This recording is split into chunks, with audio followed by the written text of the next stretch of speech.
Казан Кремлендә республиканың зур казанышларга ирешкән 50-гә якын кешесенә дәүләт бүләкләре тапшырылды. Тантана яз һәм хезмәт бәйрәменә багышланды. Бүләкләрне Бөек Ватан сугышы ветераннары да алды. Казан Кремлендә хөрмәт казанган һәм дәүләт исеменнән рәхмәткә лаеклы кешеләрне кабул иттеләр. Бүләкләр аерым кешеләргә бирелсә дә, һәрберсе өчен зур коллективлар эшенә бәя.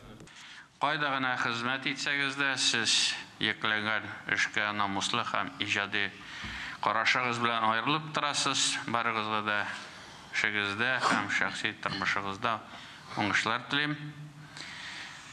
Барыгызны да бәйрәм белән котлыйм, бүләкләр белән котлыйм, исән сау булыгыз. Тантананы ветераннарны хөрмәтләүдән башладылар. День Победы җыры яңгыраганда зал өлкәннәрне аягүрә басып алкышлады. Сугыш кырларында батырлык күрсәткән һәм тылда фидакар эшләгән ветераннарга ТССРның 100 еллыгы медален тапшырдылар. Николай Аникин сугыш елларында легендар П-2 самолетын җыйган, Королевның үзенә булышкан. А вот такой деталь-то я ему делаю. Его делал. Ну, вот это вот был Королев мой.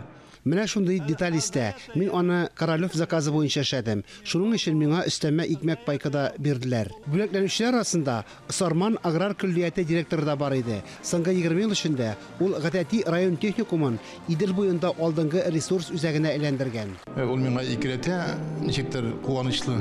Безнең инде бу награданың бирүе дә инде минем генә өлеш түгел. Безнең президентыбызның өлеше ул бездә булды, күрде. Безнең ничек эшләгәнне.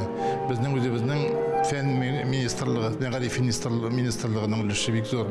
Шул вакытта үзебезнең Сарман районының җитәкчелеге һәм үземнең хезмәттәшләрем.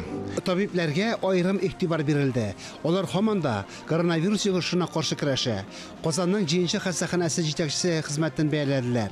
Татарстанның ат казанган табибы исемен бирделәр. Президент, награждая меня, он наградил весь большой дружный коллектив 7-й городской клинической больницы.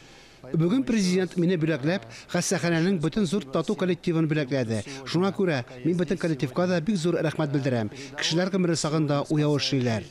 Дәүләт бүләгенә 50-гә якын кеше лаек булды. Барысы да эшкә бирелгән. Күп еллык хезмәтләре һәм республика үсешенә бәяләп бетергесез өлеш керткән. Тантанадан яңа хезмәт үрләрен яулау, яңа ачышлар ясау омтылышы белән таралыштылар. Фәнис Мөхәммәтов, Алмас Хакимов, Ринат Сакибгәрәев, Татарстан яңалыклары.